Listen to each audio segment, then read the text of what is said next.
Pemirsa, penyakit asam urat dan hipertensi sering terjadi pada kalangan lansia karena kombinasi faktor degeneratif, penuaan, penurunan fungsi tubuh, dan gaya hidup. Kedua penyakit ini saling berkaitan dan sering muncul bersamaan sebagai sindrom metabolik pada lansia. Menurut Dr. Kevin di Sela Charity Clinic, mengungkapkan penyakit asam urat dan hipertensi kerap dialami kalangan lansia saat ini karena tidak terlepas dari makanan serta pola hidup. Makanan yang memiliki kadar lemak tinggi sangat berpengaruh timbulnya asam pada lansia.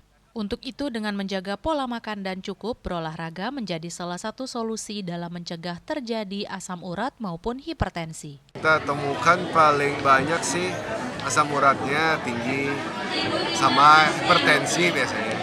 Itu yang paling banyak. Kalau kolesterol rata-rata masih bagus, gula juga masih bagus rata-rata. Biasanya karena pola hidup, makan makanan tinggi lemak, tinggi asam urat, contoh daging, terlalu banyak kacang, jeroan, itu sumber-sumber asam urat biasanya. Sementara itu, pelayanan kesehatan bagi lansia maupun warga terkendala biaya bukan hanya tanggung jawab pemerintah semata, tetapi juga menjadi kepedulian berbagai kalangan masyarakat. Seperti pada Charity Clinic di Dusun Padang Indah Denpasar Barat, baru-baru ini adalah satu bentuk kepedulian sosial untuk membantu masyarakat memperoleh akses layanan kesehatan, khususnya bagi warga yang terkendala biaya maupun yang jarang memeriksakan diri ke fasilitas kesehatan. Selain mendapat layanan pemeriksaan kesehatan umum secara gratis, masyarakat juga dapat berkonsultasi dengan dokter dan pemberian obat-obatan.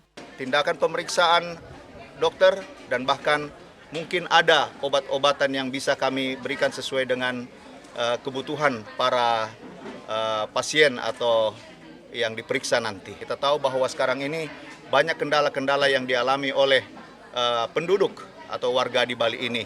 Diharapkan para relawan dan tenaga medis dengan masyarakat yang membutuhkan dapat meningkatkan kualitas kesehatan masyarakat dalam jangka panjang.